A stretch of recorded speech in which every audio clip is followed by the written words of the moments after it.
more jumping on the bed.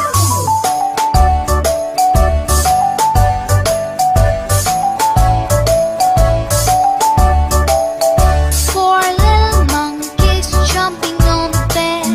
One fell off and bumped his head. Mother called the doctor and the doctor said, No more jumping on the bed.